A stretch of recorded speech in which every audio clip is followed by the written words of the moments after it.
Berinteraksi dengan seseorang itu ada aturannya ya, ada aturan yang tidak tertulis. Jadi bagaimana kalau kita berinteraksi dengan seseorang itu sebenarnya harus begini. Harus gimana emangnya? Yuk kita bahas.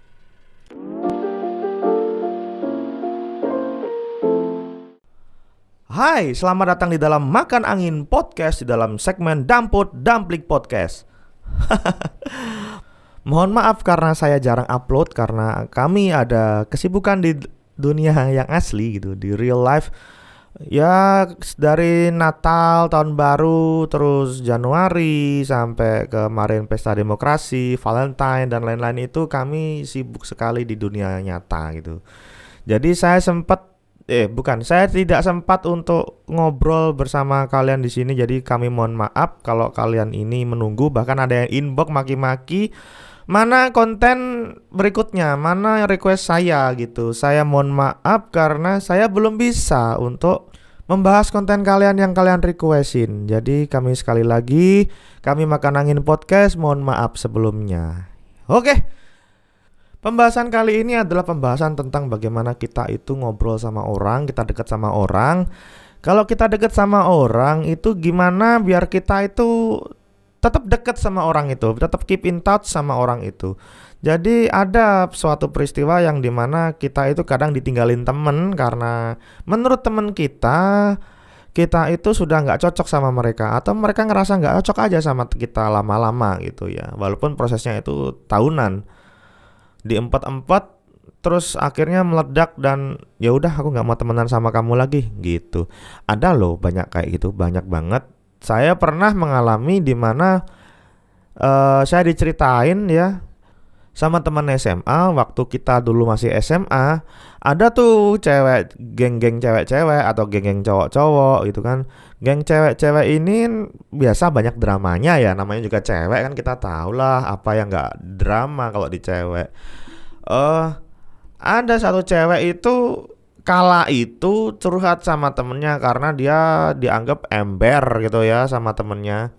Lagi seneng cowok dicurhatin, aku seneng cowoknya ini. Nah si cewek ini ngomong sama teman-temannya si cowok, tahu nggak si itu naksir sama ini kan. Akhirnya karena dia ember, si cowok yang ditaksir itu tahu beritanya dan akhirnya ngelabrak, kamu suka sama aku, kenapa kamu suka sama aku, dan lain-lain. Akhirnya kamu tahu dari siapa, dari ini, dan endingnya akarnya pun ketemu dari si A. Nah itu bikin geng cewek-cewek ini retak cuy. Akhirnya karena retak ya akhirnya mereka nggak temenan lagi. Bisa sesimpel itu. Aku diceritain dia tuh jauhin aku loh gitu kan ya, dijauhin aku loh. Karena apa? Karena ya aku tuh cerita ini itu. Lah kamu ngapain cerita gitu kan? Ngapain kamu cerita ini itu ke dia padahal kamu sudah disuruh keep itu ceritanya, jangan dicerita-ceritain. Kalau kamu lihat disuruh keep rahasia ya keep aja terus, jangan sampai diceritain. Tapi masalahnya kalau cewek gitu suruh keep rahasia tuh kayaknya susah ya. Contohnya, kamu kalau cowok misalkan keep aku suka sama ini misalkan, ya udah keep, ya udah dia diem keep. Berbeda halnya kalau cewek gitu. Kalau cewek keep oke gitu. Dia ngomong sama teman kepercayaan dia, kamu bilang keep ya. Oke lagi. Nah, temannya itu yang bilang oke itu ngobrol sama teman kepercayaan mereka, keep lagi. Jadi akhirnya banyak banget orang yang keep rahasia ini, akhirnya jadi rahasia umum. Nah ini yang menurut saya gokil di geng-geng cewek pada biasanya. Tapi ada satu hal yang menggelitik saya, karena gini, bukan baru-baru ini sih, saya punya temen yang kayaknya dia ribut sama temennya karena dia temenan sudah cukup lama, susah seneng bareng-bareng, banyak susahnya, senengnya ya kadang-kadang, tapi mereka tetap bareng-bareng beberapa tahun deh. Akhirnya mereka memutuskan untuk tidak saling menghubungi karena si A dan B ya, si B ini merasa sudah cukup berteman sama si A. Karena si A itu menurut si B toksik dan lain-lain. Dia ngobrol sama saya, aku gak mau balas dia lagi. Aku nggak mau respon dia lagi karena dia menurut saya itu adalah toxic. Oke, itu hak kamu sih kalau memang kayak gitu. Sementara si A merasa saya nggak salah, point of view saya nggak salah, atau memang kadang-kadang begitu menurut si B, atau akhirnya si A juga cerita ini salah saya ingin memperbaiki hubungan dan lain-lain. Sementara si B sudah nggak mau dihubungin dan lain-lain, akses semua sudah diblokir dan lain-lain karena mereka ini beda kota, dan si B pindah ke kota lain yang tambah jauh. Jadi untuk mengakses informasi hanya benar-benar dari akun SNS. Kalian tahu SNS, social network system, atau sosmed lah ngomongnya begitu ya. Gimana balesinnya ya, gimana jelasnya ya. Jadi gini, akhirnya menurut saya kisah ini itu menarik untuk dibahas karena bagaimana kita berinteraksi dengan temen itu gak bisa seenaknya kayak kita pikirin gitu loh. Misalkan saya berinteraksi dengan teman saya atau si Cak Drun gitu ya, walaupun sekesel-keselnya saya sama si Cak Drun, atau Cak Drun sekesel-keselnya sama saya, mungkin kita hanya karena saling klop ya, kita hanya akan misuh-misuh bareng aja karena sudah klop banget. Bangsat lu begini begitu kerjainnya. Kalau masalah kerjaan, kamu kemana aja, kerjainnya jam segini ya, harus datang jam segini, kita kerja dan kita harus deadline ini itu gitu. Itu dalam hal pekerjaan. Tapi kalau dalam hal yang nggak pekerjaan ya saya sih stay cool aja sama dia. Mau dia kayak apa juga itu urusan dia. Tetap tugas saya ngingetin dia kalau misalkan dia lagi keblinger atau apa ya, tetap akan saya ingetin. Dia juga kadang banget ini minta saran ke saya dan lain-lain. Karena ya mungkin saya dianggap lebih mumpuni atau mungkin dianggap lebih tua walaupun dia itu tua dia. Kalau kita bareng-bareng kan kelihatan mana yang lebih tua ya. Jadi ginilah, kalau kita interaksi sama orang itu tolonglah ya, gak bisa kita tuh seenaknya semau kita, mau kayak gimana itu terserah kita, nggak bisa. Karena orang punya parameter sendiri-sendiri. Walaupun orang yang sangat chill, sangat ya santai banget, sangat ya hahaha kemana-mana, terus kita jadi seenaknya ngelakuin apapun yang kita mau lakuin ke dia, itu keliru. Ingat, orang itu tetap bisa marah sedekat-dekatnya apa dia sama kita, sehevan-hevannya dia sama kita, kayak biasanya dia diem atau biasanya dia hahihi, tetap bisa orang itu marah loh. Walaupun marahnya ya sudah selesai hari itu, besok balik lagi, akur lagi dan lain-lain. Tapi kalau udah empet banget, marah banget ya akan meledak. Jadi orang itu tetap akan bisa marah yang meledak, tetap akan bisa. Pemicunya apa? Pemicunya kalau dari saya, ya mungkin kelakuan saya yang buruk. Kalau kita bikin salah, kalau misalkan saya bikin salah, solusinya tetap minta maaf. Jangan kamu minta maaf terus ada tapi. Ya udah deh saya minta maaf, tapi ini memang karena kamu yang gini. Nah itu salah. Kita nggak tulus kalau minta maaf kayak gitu. Kalau kita salah ya minta maaf, minta maaf sudah cukup. Kalau saya lagi salah ya sudah, saya minta maaf, saya menyesal karena saya sudah melakukan hal-hal yang menurut kamu gak etis gitu. Ya sudah, kita perbaiki hubungan ini cukup. Jangan, saya gak mau ungkit-ungkit itu lagi, dan tolong kamu jangan ungkit-ungkit itu lagi.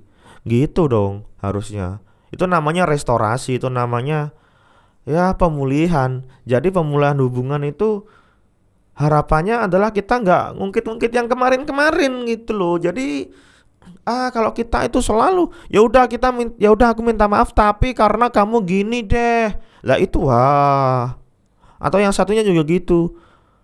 Ya udah kalau emang salah, kalau emang aku dianggap salah ya udah, tapi inget ya aku udah minta maaf. Atau ya udah kalau memang posisiku dianggap salah nggak apa, aku minta maaf. Itu kan minta maaf yang nggak tulus. Minta maaf yang dikondisikan harus minta maaf.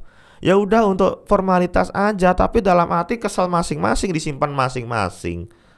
Ini kan gimana dong ya? Jadi akhirnya hubungan kalian itu hanya sebatas ditutupin aja, diakur-akurin lagi dan meledak kemudian lagi, minta maaf lagi, diredam lagi, meledak lagi.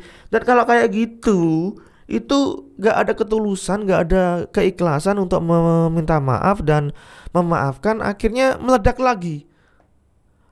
Endingnya kalau sudah meledak banget ya kalian gak akan saling keep in touch.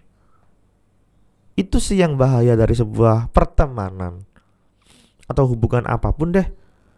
Sama orang ya kita kadang ngomong, aku enak sendiri aja, gak ganggu orang, gak diganggu orang.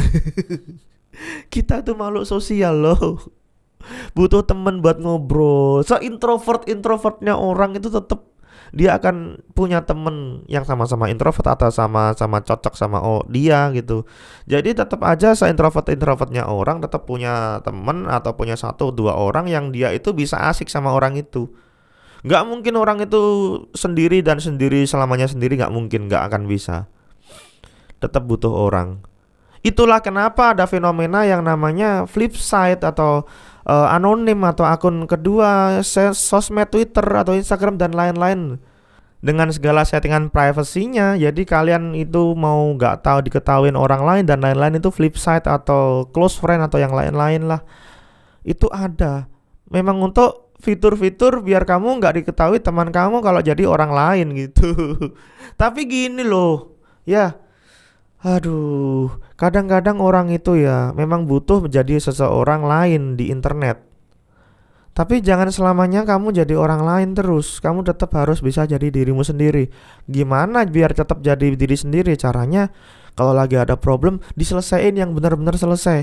Jangan diselesain ditutupin. Jangan ya udah kita kelar deh, ya udah deh kalau mau baikan ya udah gitu. Jangan. Kalau sudah kelar jangan pernah diungkit lagi dan jangan pernah diulangin lagi. Apalagi kalau sudah ada kata janji, remuk ntar.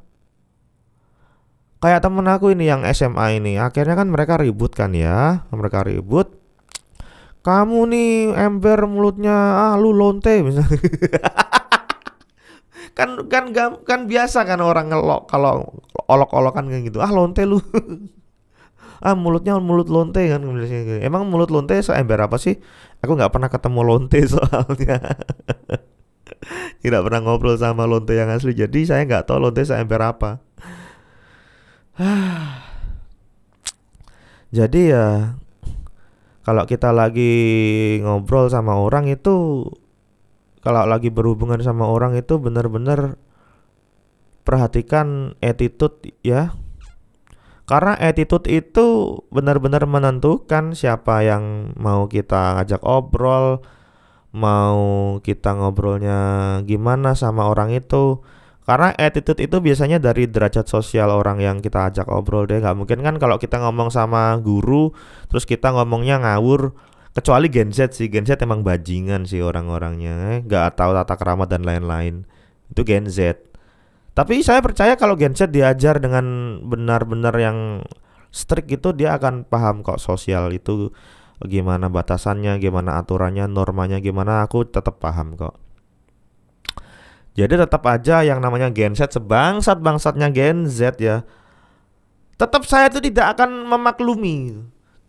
Tolong hilangkan permakluman terhadap Gen Z. Oh maklumlah kita ada generation tai. Tetap menurut saya orang harus tahu posisi dan situasi dalam mengobrol sama orang, dalam berhubungan sama orang, dan itu harus. Jangan kita lalu minta permakluman dari orang lain. Oh saya tuh orangnya begini, saya tuh orangnya begini. Gak bisa kalau disuruh kayak gitu sama orang tai. Gak bisa kalau gitu. Orang harus paham situasi kondisi. Kalau menurut saya kalau mau komplit ya harus paham situasi kondisi, toleransi, pantauan, jangkauan. Waduh, kalau disingkat ya, kalau situasi kondisi doang sikon ya. Kalau situasi, kondisi, toleransi, pantauan, jangkauan, singkatannya apa? Psikotol panjang gitu. Jadi kita harus paham psikotol panjang. Situasi, kondisi, toleransi, pantauan, jangkauan nih. Jadi kalau kita memahami itu, kita akan menjadi manusia yang sangat sangat bagus sekali dalam berinteraksi dengan orang lain. Karena kita tahu mana yang harus ditoleransi, pantauannya mana yang harus diatasin, jangkauannya kita harus berapa radius ngobrol kayak gitu. Entah itu di kafe kah, entah itu di mana, di gereja, di masjid, di mana. Kita harus tahu jangkauannya di mana, toleransinya di mana, situasi kondisinya di mana. Kalau kita tahu semuanya itu, kita akan menjadi orang yang sangat dihormati sama orang, disungkanin sama orang. Orang akan sungkan ngobrol sama kita. Wah, si Damplik ini orangnya gini deh. Wah, sungkan aku ngobrol sama dia. Orangnya wah enak nih. Atau orangnya wah dia kayaknya berwibawa. Tapi saya nggak gitu. Ini hanya contoh. Karena kalau kita pakai contoh orang lain terus nggak bagus. Contoh diri sendiri aja leh. Ya. Tetap kalau kita ngobrol sama orang harus banget kita paham si kontol panjang, situasi, kondisi, toleransi, pantauan, jangkauan. Kenapa jadi gitu? Karena hal itu semuanya menentukan bagaimana orang respon ke kita. Dan jangan pernah ngelontarin sesuatu yang jelek kalau kita itu gak mau dijelekin orang lain gitu loh. Gak mau dicap jelek sama orang lain. Walaupun orang lain itu ya ya udah santai aja kalau sama aku, nggak ada kata kayak gitu. Walaupun kita sudah dikasih lampu hijau atau lampu kuning, santai aja kalau sama aku, itu adalah kata-kata klise biar orang itu bisa akrab sama kita. Tapi parameternya adalah kita tetap harus bisa tahu toleransi, bisa tahu situasi kondisi kalau lagi ngobrol sama orang, biar tetap akrab gitu maksudnya. Jangan sampai kita itu menyakitin orang lain. Kalau orang lain itu disakitin, tetap dia sudah ngecap kita itu orang kayak apa. Walaupun kita sudah minta maaf. Ini yang terjadi. Omong kosong kalau kita itu harus mengampunin dan lain-lain. Tapi faktanya kita itu masih hidup di dunia, men. Hidup di dunia itu orangnya tetap gak bisa mengampuni 100%. Itu omong kosong kalau mengampuni 100%. Di ajaran agama A, B, C, D diajarin untuk mengampuni 100%. Itu tetap pada prakteknya omong kosong. Pendetanya sendiri, ulamanya sendiri mengampuni enggak? Tidak. Lihat aja pesta demokrasi ini setiap 5 tahun sekali pasti ada aja gorengan agama dan lain-lain. Atau gorengan agama atau gorengan personal beberapa tahun yang lalu berdasarkan dogma agama masing-masing. Dan itu tolol menurut saya. Ya kalian 01. Sudahlah. Kalau kalah ya kalah. Jangan wah. Aduh. Walaupun kita ini menyerahkan prosesnya kepada hukum, tapi tolong mulutnya dikondisikan lah ya. Karena sesuatu yang kita hadapin itu di luar jangkauan kita. Hukum itu tidak pada jangkauan kita. Ada petugasnya masing-masing loh. 01. Sambil ngopi. Itu aja podcast kali ini.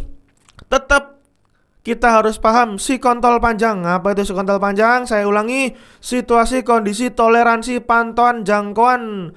Hal ini dalam gunanya untuk ya, saya ingatkan lagi, berkomunikasi dengan orang lain. Kita harus tahu itu. Kalau kita menerapkan itu semuanya, kita akan menjadi orang yang baik dan disegani sama orang. Karena kita tahu batasan dan keharusan yang seharusnya.